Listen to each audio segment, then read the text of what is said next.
ഈ പ്ലാന്റ് കേരളത്തിൽ വരുമോ വരില്ലയോ എന്നുള്ളത് ഇനി ഉള്ള കാലത്ത് അറിയാനിരിക്കുന്ന കാര്യമാണ്. പക്ഷെ വിവിധ സംസ്ഥാനങ്ങളിൽ BJP ഭരിക്കുന്നത് അടക്കമുള്ള വിവിധ സംസ്ഥാനങ്ങളിൽ ഈ രംഗത്ത് ഉള്ള ആളുകളാണ് ഇവർ.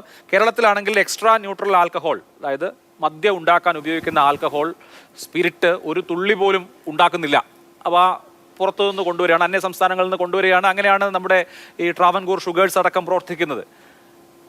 അപ്പോൾ അത് ഇവിടെ തന്നെ, അതായത് കേരളത്തിൽ മദ്യോൽപാദനത്തിനുള്ള സ്പിരിറ്റ് ഇവിടെ തന്നെ ഉണ്ടാക്കുക, ഒപ്പം എഥനോൾ, മറ്റു കാര്യങ്ങൾ, ഇതെല്ലാം കൂടി അടങ്ങിയ ഒരു സംയോജിതമായ പ്ലാന്റ് വരികയാണ് എങ്കിൽ ഈ ആശങ്കകളൊക്കെ പരിഹരിച്ചാൽ, അതായത് പരിസ്ഥിതിയെ സംബന്ധിക്കുന്ന ആശങ്ക, ജലത്തെ സംബന്ധിക്കുന്ന ആശങ്കകൾ പരിഹരിച്ചാൽ അത് ഓക്കെയാണ്.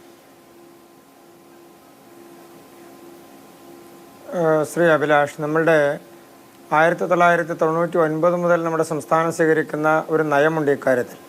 ആ നയത്തിൽ നിന്ന് ഗവൺമെൻറ് കഴിഞ്ഞ കുറച്ച് നാളുകളായി വ്യതിചലിച്ചുകൊണ്ടുള്ള അവരുടെ നയം പ്രഖ്യാപിച്ചു. അതിൽ ശ്രദ്ധേയമായിട്ടുള്ളത് 2022 മാർച്ച് 11 ബജറ്റ് അവതരിപ്പിച്ചുകൊണ്ട് ശ്രീ KN ബാലഗോപാൽ നിയമസഭയിൽ പ്രഖ്യാപിച്ചിട്ടുള്ളൊരു പ്രസക്തമായിട്ടുള്ള ഭാഗമാണ്. അദ്ദേഹത്തിൻ്റെ ബജറ്റ് പ്രസംഗത്തിൻ്റെ 64ാമത്തെ പാരഗ്രാഫ്, അതായത് ഇൻഡസ്ട്രിയൽ സെക്ടർ എന്ന് പറയുന്ന ഭാഗത്ത് steps will be taken to produce the value added products such as ethanol and beverages with low alcoholic content by making use of fruits and various agricultural products. അതിനുവേണ്ടി 2 കോടി രൂപ മാറ്റിവെച്ചു. അന്ന് നമ്മൾ ധരിച്ചത് തിരുവനന്തപുരത്തെ TCRIയുമായി ചേർന്നുകൊണ്ട് ഈ തരത്തിൽ സംസ്ഥാനത്ത് ഒരു വലിയ പാർക്ക് വരാൻ വേണ്ടി പോകുന്നു. അതിൻ്റെ അടിസ്ഥാനത്തിൽ സംസ്ഥാന ഗവൺമെൻറ് പഴം അതുപോലെ തന്നെയുള്ള മറ്റ് വിഭവങ്ങളെ, കേരളത്തിൻ്റെ വിഭവങ്ങളെ, പ്രത്യേകിച്ച് പഴവർഗ്ഗങ്ങളെ ഉപയോഗപ്പെടുത്തിക്കൊണ്ട് ഒരു എത്തനോൾ ഡെവലപ്പ് ചെയ്യാൻ വേണ്ടിയിട്ടുള്ള അതിനുള്ള സെൻറ്റർ ഉണ്ടാക്കാൻ പോകുന്നു എന്നുള്ളതാണ്. നല്ല കാര്യം തന്നെ. കേരളത്തിൽ അത്തരത്തിലുള്ള വ്യവസായങ്ങൾ ഉണ്ടാകുന്നത് സ്വാഭാവികമായും അംഗീകരിക്കാതിരിക്കാൻ കഴിയില്ല. പക്ഷേ അത് 2 വർഷമായി നടത്തുന്നൊരു ഹോംവർക്കിൻ്റെ ഭാഗമായി ഒയാസിസ് കമ്പനിക്കുള്ളൊരു പ്രതലമൊരുക്കലായിരുന്നു, ഒരു നിലം ഉഴുതുമറിക്കലായിരുന്നു എന്നുള്ളത് നമ്മൾ ഇപ്പോഴാണ് പുറത്തു വന്നപ്പോൾ മനസ്സിലായത്. 16-ാം തീയതി അതിനുള്ള അനുമതി കൊടുത്തുകൊണ്ട് അതുമായി ബന്ധപ്പെട്ടുകൊണ്ടുള്ള നടപടികളുമായി സർക്കാർ മുന്നോട്ട് പോയപ്പോഴാണ് 2 വർഷക്കാലത്തെ ഹോംവർക്കിൻ്റെ റിസൾട്ട് നമ്മൾ കാണുന്നത്. അപ്പോൾ സ്വാഭാവികമായും ഒരു മുന്നൊരുക്കത്തോടു കൂടി അവിടെ സ്ഥലം വാങ്ങുന്നു, അവിടെ നടപടികൾ പൂർത്തിയാക്കുന്നു, എഗ്രിമെൻറ്റുകളെല്ലാം പൂർത്തിയാക്കുന്നു. അതിനെല്ലാം ശേഷം പൊതുജനം അറിയുന്ന തരത്തിലൊരു അനുമതിയിലേക്ക് അത് എത്തുന്നു.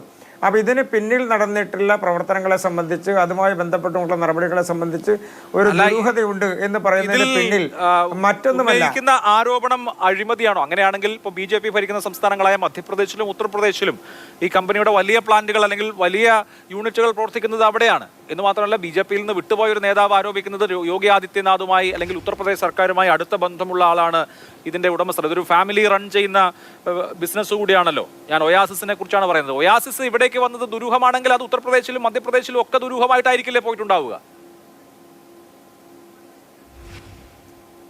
ഞാനൊരു സ്ഥാപനം കേരളത്തിലേക്ക് വന്ന് അത് തുടങ്ങാൻ വേണ്ടി നടത്തുന്ന പ്രവർത്തനം സർക്കാർ മറച്ചു വെക്കുന്നതിൻ്റെ നടപടികളുമായി മുന്നോട്ട് പോകുന്നു എന്നാണ് സൂചിപ്പിച്ചത്.